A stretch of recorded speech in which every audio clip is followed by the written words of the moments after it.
Hello, welcome to daily classes. और आज हम देख रहे हैं बेस्ट 15 MCQs। हम हर रोज़ आपके लिए 15 MCQ लेकर आएंगे डेली करंट अफेयर्स से, जो कि आपके एग्ज़ाम्स के लिए बहुत ही ज़्यादा इम्पॉर्टेंट है। तो आज है 1 अगस्त और हम शुरू कर रहे हैं। अगर आपको इस PPT का PDF चाहिए है तो आप टेलीग्राम चैनल पर जा सकते हैं। आप सर्च पर जाकर देखेंगे @डेली क्लासेस, और इसका लिंक जो है हम कमेंट में भी लिख देंगे, नीचे डिस्क्रिप्शन में लिख देंगे, आप वहाँ से भी देख सकते हैं। तो हम शुरुआत करते हैं। Question number 1, with the recognition of 5 new Indian wetland as Ramsar sites of international importance, India now has how many Ramsar sites in the country? 5 नई रामसर साइट्स के जुड़ने के बाद अब इंडिया में टोटल कितनी रामसर साइट्स हो गई हैं? तो पहले थी 49, अब 49 + 5 अगर हम कर देंगे तो आंसर क्या हो जाएगा? 54। एक और इम्पॉर्टेंट बात, अगर आपको किसी भी क्वेश्चन का आंसर पता है या फिर आप ट्राई करना चाहते हैं तो वीडियो को पॉज करके कमेंट सेक्शन में लिख दीजिएगा और फिर वीडियो को अगेन स्टार्ट कर दीजिएगा। आपके जितने भी नंबर्स आ रहे हैं आप खुद देख सकते हैं हर रोज़ की कितना इम्प्रूवमेंट हो रहा है। तो अगर हम 5 रामसर साइट्स की बात करेंगे तो 5 रामसर साइट्स नए जुड़े हैं, वो कौन कौन से स्टेट्स में जुड़े हैं? तो आंसर हो जाएगा तमिलनाडु, मिज़ोरम एंड मध्य प्रदेश। तमिलनाडु में 3 हैं, Karikili bird sanctuary, Pallikaranai marsh reserve forest, Pichavaram mangrove. Mizoram में है पाला वेटलैंड और मध्य प्रदेश में है साख्य सागर। आप इन 5 रामसर साइट्स का नाम याद रखेंगे और कौन सा स्टेट में है वो याद रखेंगे, क्योंकि क्वेश्चन इन 5 में से नाम देकर कोई भी पूछ सकता है कि ये वाला रामसर साइट कौन सा स्टेट में है, इस तरीके से। ठीक है। और अगर हम देखें कि वेटलैंड क्या होता है तो एक डेफिनेशन है जो कि WWF ने दे रखी है। WWF क्या हुआ? World wide fund. अभी रिसेंट एक एग्ज़ाम हुआ था जिसमें पूछा गया था कि WWF के लोगों में कौन सा एनिमल है, तो उसमें है पांडा। आप एक बार सर्च करके गूगल पर देखना WWF का लोगो, आप एक बार देखोगे तो आपको याद रह जाएगा। तो WWF ने कहा है कि wetland is a place where the land is covered by water, either salt, fresh और somewhere in between, कि कोई भी वो लैंड जो कि कवर्ड होगी वाटर से। अब वो वाटर सॉल्टी भी हो सकता है, फ्रेश भी हो सकता है, या फिर उन दोनों का मिक्स भी हो सकता है। वेटलैंड टोटल 3 टाइप्स के होते हैं। एक होता है आपका मरीन वेटलैंड, एक होता है इनलैंड। मरीन मतलब बिल्कुल पानी के पास वाला, इनलैंड यानी कि लैंड पे वाला, और थर्ड होता है ह्यूमन मेड यानी कि जो इंसानों ने बनाया हो। ठीक है। WWF की कुछ बात कर लेते हैं कि इसका जो हेडक्वार्टर है वो है स्विट्ज़रलैंड में, और ये 1961 में बना था, और ये एक इंटरनेशनल NGO है जो कि एनवायरनमेंट को प्रोटेक्ट करता है ह्यूमन इम्पैक्ट से। डन, आगे बढ़ते हैं। Which state has been ranked at the top slot in terms of holding state assembly session in 2021? सो क्वेश्चन पूछ रहा है कि कौन से स्टेट असेंबली ने सबसे ज़्यादा सेशंस का दिन रखा है 2021 में। तो अगर आप मैप में देख रहे हैं तो आपको पता चल रहा है कि इसका आंसर है केरला। केरला ने कितने दिन का सेशन रखा है? केरला ने रखा है 61 डेज का सेशन। सेकेंड नंबर है ओडिशा का जिसने 43 डेज का रखा है, और थर्ड नंबर है कर्नाटका का जिन्होंने 40 दिन का सेशन रखा है। काफ़ी सारे स्टेट्स ऐसे भी रहे जिन्होंने 10 दिन से भी कम की सिटिंग रखी है, जिसमें से है एक आपका आंध्र प्रदेश, एक है आपका नागालैंड, देन त्रिपुरा, सिक्किम, दिल्ली। तो ये काफ़ी सारे स्टेट्स रहे जिन्होंने 10 दिन से भी कम का सेशन रखा है। आगे बढ़ते हैं। The World Day Against Trafficking is observed annually on which day to make people aware of trafficking? जो वर्ल्ड डे अगेंस्ट ट्रैफिकिंग है वो कौन से दिन को मनाया जाता है हर साल, जिससे हम ट्रैफिकिंग रोक सकें? तो इसका सही आंसर है 30 जुलाई, और इस साल का थीम है use and abuse of technology. इसमें ध्यान रखने वाली बात ये है, ये इतना अच्छा टर्म है कि इस पर एक अच्छा एस्से आ सकता है आपके एग्ज़ाम में। अगर आप कोई भी ऐसे एग्ज़ाम दे रहे हैं जिसमें एस्से लिखने के लिए आता है तो प्लीज़ इस पर ट्राई करना। आपको अच्छा एस्से लिखने के लिए हो सकता है ये क्वेश्चन में आ जाए। ठीक है। अगर हम इसमें कुछ डेटा देखें तो डेटा के अकॉर्डिंग हर साल पूरे वर्ल्ड में 250 लाख लोग ट्रैफिकिंग का शिकार होते हैं, ठीक है।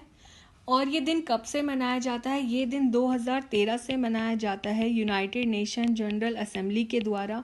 यूनाइटेड नेशन जनरल असेंबली एक यूएन की ही बॉडी है। अब अगर हम पूछें कि हमारे कॉन्स्टिट्यूशन में कोई ऐसे प्रोविजंस हैं जो ट्रैफिकिंग को रोकते हैं, तो भाई बिल्कुल हैं। एक है हमारे पास आर्टिकल 23, एक है हमारे पास आर्टिकल 24। आर्टिकल 23 डायरेक्ट बोलता है कि हमें ह्यूमन ट्रैफिकिंग को रोकना है और बेगार को रोकना है, और आर्टिकल 24 बात करता है कि हमें चाइल्ड लेबर को रोकना है, यानी कि कोई भी ऐसा बच्चा जो कि 14 साल से कम का है वो चाइल्ड लेबर यानी कि जॉब नहीं कर सकता। कुछ कुछ इसमें रिस्ट्रिक्शंस हैं और कुछ कुछ आपको आज़ादी भी है, जैसे कि एंटरटेनमेंट में आप कर सकते हो, पर कुछ अगर डेंजरस फैक्ट्री है तो आप उसमें बिल्कुल नहीं कर सकते। अगर आप 14 साल से कम के हैं तो अगर आपका कोई फैमिली बिजनेस है तो आप उसमें ज़रूर मदद करा सकते हो, पर उसमें आपकी एजुकेशन इम्पैक्ट नहीं होनी चाहिए, ठीक है। अब हम आगे बढ़ते हैं, नेक्स्ट क्वेश्चन पे चलते हैं। Recently Sakurajima volcanic eruption take place, this volcano is in which country? Sakurajima volcanic peak कौन सी कंट्री पे है? आप मैप देखिए, इजीली से पता चल रहा है कि, और लिखा भी है, ये है जापान में, ठीक है। तो आंसर है इसका जापान। और ये कहाँ है इस मैप में अगर हम देखेंगे तो ये रहा Sakurajima mountain peak.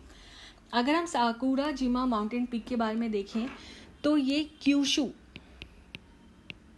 Kyushu island में है। जापान में टोटल 4 आइलैंड्स हैं, जिसको मैंने पर्सनली एक राइमिंग वर्ड के थ्रू याद किया है, जो कि है होकाइडो, होन्शु, शिकोकू, क्यूशू। तो ये होकाइडो है, ये होन्शु है, ये शिकोक्यू है और ये क्यूशू है। एक बार फिर से बोलेंगे, होकाइडो, होन्शु, शिकोकू, क्यूशू। इस तरीके से याद हो जाएगा। अगर मैप कई बार क्वेश्चन भी आता है कि इसको अरेंज करो तो आप याद रख सकते हैं। तो ये है माउंट साकुराजिमा। ये काफ़ी बार वॉल्केनिकली ये एक्टिव रहा है, ठीक है। अब हम इसमें कुछ और भी माउंटेन्स देख लेते हैं वॉल्केनिकली जो एक्टिव हैं, जो कि है माउंट फूजी जो है वो टॉलेस्ट पीक है जापान का, ठीक है। और एशिया में ये सेकंड हाईएस्ट वॉल्केनिक पीक है और वर्ल्ड में 7th है। देन यहाँ पे है आपके पास माउंट ऑनटेक, माउंट आसामा, माउंट एसो, ठीक है। आप ये माउंटेन्स भी याद रखेंगे कि अगर कोई भी इनमें से क्वेश्चन आता है कि ये माउंटेन्स कौन से कंट्री में हैं तो आप इजीली आंसर कर सकते हैं। नेक्स्ट क्वेश्चन पे हम बढ़ते हैं। Recently the Asia cup 2022 has shifted from Sri Lanka से शिफ्ट होकर कौन सी कंट्री में आ गया है? तो इसका आंसर है आपका यूएई। तो अगर हम पूछें कि रीज़न क्या हुआ कि श्रीलंका से हमें हटाना क्यों पड़ा, तो अगर आप न्यूज़ देख ही रहे हैं तो श्रीलंका में बहुत ज़्यादा क्राइसिस चल रहा है, इन्फ्लेशन बहुत ज़्यादा बढ़ गया है, जिसकी वजह से हमें श्रीलंका से हटाकर ये टूर्नामेंट यूएई में कराना पड़ा, ठीक है। यूएई अगर हम देखेंगे तो ये रहा आपका यूएई, इसके बगल में है यहाँ पे ओमान, यहाँ पे है सऊदी अरेबिया, यहाँ पर भी सऊदी अरेबिया, यहाँ पर है कतर, ये है आपका पर्शियन गल्फ एंड यहाँ पर है स्ट्रेट ऑफ हॉर्मूज। तो अगर किसी भी कंट्री के बारे में आप देख रहे हैं तो उसके आसपास की चीज़ें देखना, यू नेवर नो क्वेश्चन कहाँ से बन जाए, ठीक। तो अगर हम बात करें, ये यूएई में कराया गया और ये सेकंड कॉन्जिक्यूटिव ईयर है जहाँ पर यूएई में कराया गया, यानी कि इससे पहले जो कि 2018 में हुआ था आपका एशिया कप, वो भी यूएई में कराया गया था और इस बार भी यहीं पर कराया गया। आगे बढ़ते हैं। British prime minister Boris Johnson has presented sir Winston Churchill leadership award to which of the following? ये अवार्ड किसको मिला? तो अगर आप इस इमेज को जानते हैं तो आप आंसर दे सकते हैं। वोलोदिमीर ज़ेलेंस्की को मिला है, जो कि हैं हमारे यूक्रेन के प्रेसिडेंट, ठीक है। ऑप्शंस में थे आपके पास व्लादिमीर पुतिन, जो बाइडन, इमानुएल मैक्रोन, पर ये मिला किसको है? यूक्रेन के प्रेसिडेंट को। तो अगर इस अवार्ड के बारे में बात करें तो ये पहला टाइम, जो फर्स्ट टाइम अवार्ड मिला था, ये मिला था 2006 में। तब से ये अवार्ड देते आ रहे हैं, चला आ रहा है। और इसके काफ़ी सारे जो पास्ट रेसिपिएंट हैं जो कि रहे हैं मार्गरेट थैचर। मार्गरेट थैचर के बारे में आपने सुना ही होगा, उनको भी ये अवार्ड मिल चुका है। ठीक है, तो याद रखेंगे sir Winston Churchill leadership award किसको मिला है? यूक्रेन दिमाग में याद रखना, तो आपके पास आंसर आ जाएगा, वोलोडिमीर ज़ेलेंस्की। अगला क्वेश्चन है, Orunodoi scheme is in the news these days. The scheme is related to which state? ये स्कीम, ओरोनोदोई स्कीम, कौन से स्टेट से रिलेटेड है? तो इसका आंसर है असम। यहाँ पे हमने असम के सीएम भी डाले हैं, सर्बानंद सोनोवाल। तो उन्होंने ये स्कीम लागू करी थी, और ये अब न्यूज़ में क्यों है? क्योंकि उन्होंने कहा है कि अब 15 अगस्त आ ही रहा है, तो 15 अगस्त के दिन, वैसे तो इसमें क्या करते हैं जनरली इस स्कीम में वुमेन को क्या मिलता है, 1000 रुपीज़ का मॉनेटरी बेनिफिट मिलता है, जो कि इकोनॉमिकली वीक वुमेन है, हर महीने के हर 10th तारीख को। बट उन्होंने ये ऐड किया है, जिस वजह से ये न्यू स्कीम में है, कि अगर आप एक बड़ा फ्लैग खरीदोगे इंडिया का, तो आपको 18 रुपये और मिलेंगे। अगर आप 2 छोटे छोटे खरीदोगे तो आपको एक के 9 रुपये मिलेंगे। ठीक है, तो उन्होंने ऐड किया है कि आप फ्लैग खरीदो। फ्लैग से क्या होगा ना, एक पैट्रियोटिज्म की भावना भी आती है, तो लोग खरीदेंगे, लोग जानेंगे, तो बेटर है। मतलब छोटे छोटे इनिशिएटिव्स हैं ये, बट अच्छे होते हैं। आगे हम देखते हैं, यहाँ पर है आपका असम का मैप।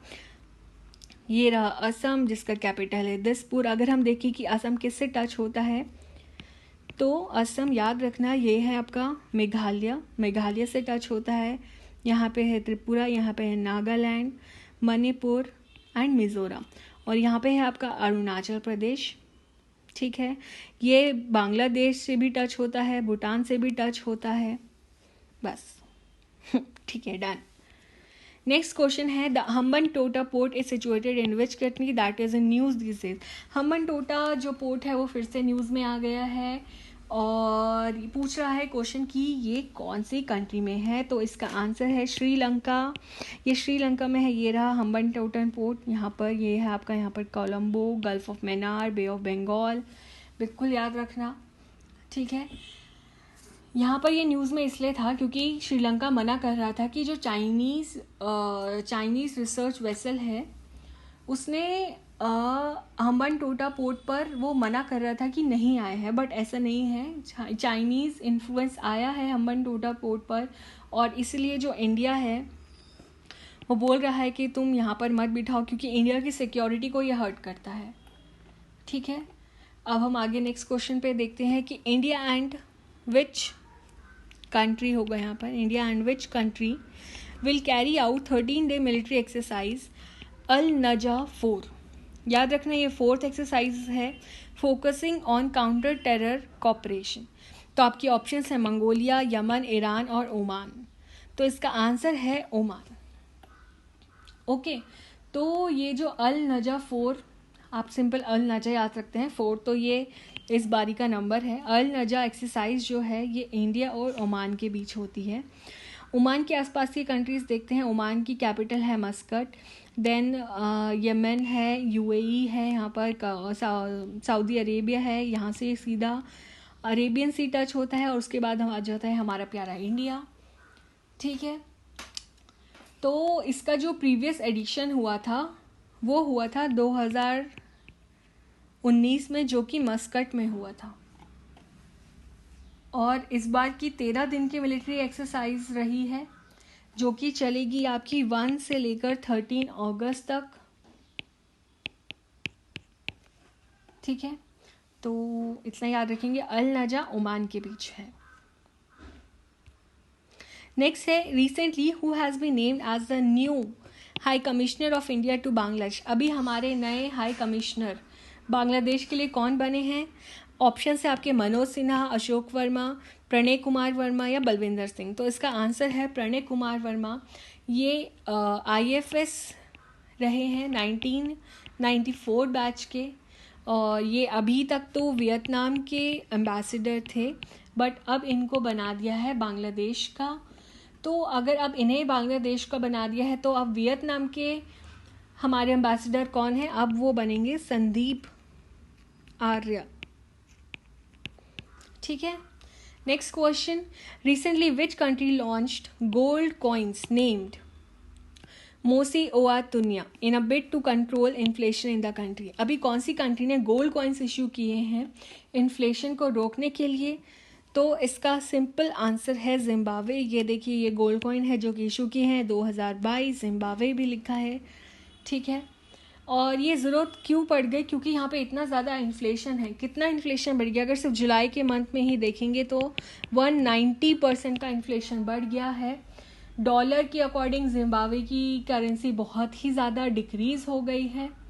तो इस वजह से इनको ये कॉइन लॉन्च करना पड़ा, मोसी ओआ तुनिया, जिसका मतलब होता है द स्मोक विच थंडर्स। ये इस शब्द का मतलब होता है। ठीक है, आप ये कॉइन देख ही रहे हैं।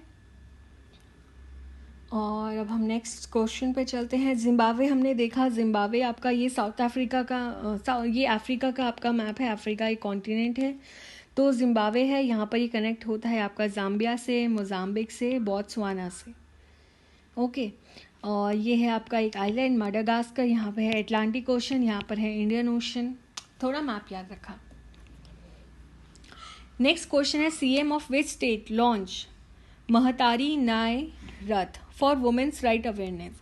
कौन से स्टेट के सीएम ने महतारी न्याय रथ को लॉन्च किया है जो कि वुमेन्स को उनके राइट्स के बारे में अवेयर कराएगा?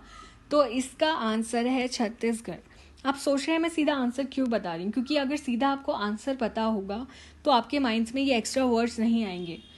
तो हमारे एग्जाम में क्या होता है, कभी कभी वो सिर्फ एक वर्ड क्लिक कर जाते हैं, अरे छत्तीसगढ़ कुछ बोला था, तो अगर मैं सारे ऑप्शन बताऊंगी आप सही वाला एकदम याद नहीं रख पाओगे। तो इसलिए मैं सीधा आंसर बता रही हूँ, आंसर है छत्तीसगढ़। पर जब मैं आपको इसका पीडीएफ दूंगी इस पीपीटी का, तो आप इसको अटेम्प्ट करना क्वेश्चन में, तो आपको ऑप्शन भी मिलेंगे और देखना आपको याद आ रहा है कि नहीं। महतारी न्याय रथ ऐसा कुछ दिखता है, और ये किसने लॉन्च किया है? छत्तीसगढ़ ने। इससे क्या होगा, छत्तीसगढ़ देखेंगे, यहाँ पर है आपका छत्तीसगढ़। छत्तीसगढ़ उड़ीसा से कनेक्ट होता है, तेलंगाना से, महाराष्ट्र से, मध्य प्रदेश से, झारखंड से, उत्तर प्रदेश से भी। सो 1 2 3 4 5 6 स्टेट से ये पास होता है, टच होता है छत्तीसगढ़। और ये है इसके सीएम भूपेश बाघेल जी। तो उन्होंने ये मुख्यमंत्री महतारी न्याय रथ को लॉन्च किया ताकि जितनी भी जो वुमेन है उनको अपने कॉन्स्टिट्यूशनल राइट्स पता हो, उन्हें अपने लॉज पता हो, चाहे वो एजुकेटेड हो ना हो, पर उन्हें एटलीस्ट अपने अधिकार के बारे में मालूम हो। अगर मैं आपसे पूछूं, एक स्टेट वुमेन्स कमीशन भी होता है, तो जो छत्तीसगढ़ का स्टेट वुमेन कमीशन है उसके जो चेयरपर्सन है उनका नाम है किरण माई नायक। उन्होंने कहा कि हर वुमेन को, चाहे वो एजुकेटेड हो ना हो, उसे अपने अवेयर होना चाहिए अपने लॉज के बारे में, ताकि वो उन्हें अप्लाई कर सके, अपने लीगल राइट्स के बारे में पता होना चाहिए। और आई थिंक ये सिर्फ छत्तीसगढ़ के स्टेट के बारे में नहीं, पूरे देश की वुमेन्स को पता होना चाहिए कि उनके अधिकार क्या हैं, ताकि वो लड़ भी सकें। नेक्स्ट देखते हैं, टर्म लूलोरोस is in news these days, what does this term refer to? कुछ मत देखो, सिंपल ये देखो, ये है एक डायमंड, पिंक डायमंड, जो कि काफ़ी रेयर होता है। इसका आंसर हो गया डायमंड। ये बहुत ही ज़्यादा रेयर है। ये बोला जाता है कि ये लार्जेस्ट हमें पिंक डायमंड मिला है 300 ईयर्स में। इससे पहले हमें 300 साल पहले मिला था। और इसको इतना ज़्यादा इम्पोर्टेंट क्यों बोला जाता है? क्योंकि उसमें फ्यू और लगभग बिल्कुल ना के बराबर की इम्प्योरिटीज़ हैं। ये लूलो नाम इसलिए पड़ा है कि लूलो एक माइन है ना। लूलो एक माइन है अंगोला में। अभी मैं आपको अंगोला का मैप दिखाऊंगी। ये एक माइन है अंगोला में जहाँ से ये डायमंड मिला है, और ये 5th लार्जेस्ट डायमंड है जो कि हमें लूलो माइन से मिला है। इसका ये पिंक कलर का होता है, रफ डायमंड है, और ये बहुत ही ज़्यादा रेयर होता है। अगर हम पूछें कि हमने इसे तो 5th लार्जेस्ट बोल दिया, तो सबसे बड़ा पिंक डायमंड आज तक का कौन सा है? तो आपको जानकर खुशी होगी कि सबसे बड़ा पिंक डायमंड जो है वो इंडिया से मिला था, और जिसका नाम है दरियाई नूर डायमंड जो कि इंडिया से मिला था। तो अंगोला के बारे में देखते हैं। यहाँ पर है, ये देखिए, ये है आपका अफ्रीका का मैप और ये रहा अंगोला। अभी हमने यहीं कहीं देखा था जिम्बाब्वे भी है। और अब हम अंगोला की बात करें तो आज हमने अफ्रीका का मैप 2 बार देख लिया, तो थोड़ा सा याद रखना। ये है आपका पूरा अफ्रीका, यहाँ पर आपका ये रेड सी, ये है मेडिटेरेनियन सी, ये है साउथ अटलांटिक ओशन, ये है नॉर्थ। तो ये पूरा अटलांटिक ओशन है, ये हो गया नॉर्थ, ये है साउथ। यहाँ पर है आपका इंडियन ओशन और यहाँ पर हम बोलते हैं अरेबियन सी। नेक्स्ट हम देखते हैं हमारा second last question number 14। Which state government recently unveiled a dedicated semiconductor policy 2022 से 27 तक की। तो इसका आंसर है गुजरात सेमीकंडक्टर पॉलिसी है, जो कि जिसको हमारे प्राइम मिनिस्टर ने लॉन्च करवाया। और इसका एम है कि हम 2 लाख नए एम्प्लॉयमेंट जो हैं वो ला सकें गुजरात में। गुजरात पहली कंट्री है जिन्होंने ये सेमीकंडक्टर पॉलिसी लॉन्च की है और वो चाह रहे हैं कि हम गुजरात में ही सेमीकॉन सिटी भी बनाएं, जो कि काफ़ी बेहतर रहेगा। तो जो भी कंपनीज़ हैं गुजरात की, या फिर जो कोई भी कंपनी जो गुजरात में है, वो अगर सेमीकंडक्टर्स में इंटरेस्टेड है तो उन्हें हैवी सब्सिडी भी देने की बात करी है, जो कि है 75%। उन्हें एडिशनल कैपिटल असिस्टेंस से मिलेगा, कुछ एक्स्ट्रा पैसे मिलेंगे जो कि गवर्नमेंट की तरफ से मिलेंगे। और हमारा आज का लास्ट क्वेश्चन, उससे पहले हम गुजरात का मैप देखेंगे। ये है गुजरात का मैप जो कि पाकिस्तान से टच होता है। यहाँ पर है राजस्थान, मध्य प्रदेश। और कुछ इंपॉर्टेंट सिटीज़ अगर हम देखें तो ये है आपकी सूरत, यहाँ पे आ गया आपका गांधीनगर, ठीक है। ये गल्फ ऑफ कच्छ, ये कच्छ एरिया है। दिस इज़ जामनगर, यहाँ पर Arabian sea. Gulf of Kutch याद रखना गुजरात के मैप में स्पेशली। लास्ट क्वेश्चन है, बिंदियारिनी देवी is in news these days for winning the silver medal in Commonwealth Games. She is related to which sport? तो ये कौन से स्पोर्ट से रिलेटेड है? इसका आंसर है वेट लिफ्टिंग। ये वेट लिफ्टिंग से रिलेटेड है। ये 55 kg के बैंड में लड़ती हैं जिन्होंने अभी सिल्वर मेडल जीता है कॉमनवेल्थ गेम्स में। और ये जो है ये मणिपुर से हैं। इन्होंने 2019 के कॉमनवेल्थ में भी पार्टिसिपेट किया था, जहां उन्होंने गोल्ड जीता था। अगर हम बात करें कि जो अभी 2022 के कॉमनवेल्थ गेम्स हो रहे हैं तो वो कहाँ हो रहे हैं? वो हो रहे हैं बर्मिंघम में, जो कि है आपका इंग्लैंड में, ठीक है। और इसका जो वेन्यू है वो है अलेक्जेंडर स्टेडियम। इसमें लगभग 72 स्टेट्स पार्टिसिपेट कर रहे हैं इस बार। लगभग 2080 इवेंट्स होंगे 20 स्पोर्ट्स के अंदर, यानी कि 2080 इवेंट्स हैं जिसमें टोटल 20 स्पोर्ट्स हैं। और ये 28 जुलाई से आपके 2 अगस्त तक चलने वाले हैं, यानी कि कल के बाद, कल हमारे पास फाइनल टैली आ जाएगी तो मैं आपको वो भी दिखा दूंगी। एक इम्पॉर्टेंट क्वेश्चन जो इस बार आ सकता है वो है इसी से रिगार्डिंग कि फ्लैग बियरर कौन थे ओपनिंग सेरेमनी में। तो वो थे हमारे पीवी सिंधु, जो कि बैडमिंटन प्लेयर है, आई थिंक सभी जानते हैं, एंड मनप्रीत सिंह। तो मनप्रीत सिंह कौन से स्पोर्ट्स से रिलेटेड है? ये है हॉकी से रिलेटेड, ठीक है। तो आज का सेशन हम ख़त्म करते हैं। होप आपको ये पसंद आया हो। इसका PDF आपको मिल जाएगा टेलीग्राम चैनल पर, आप देख लीजिएगा। Thank you so much.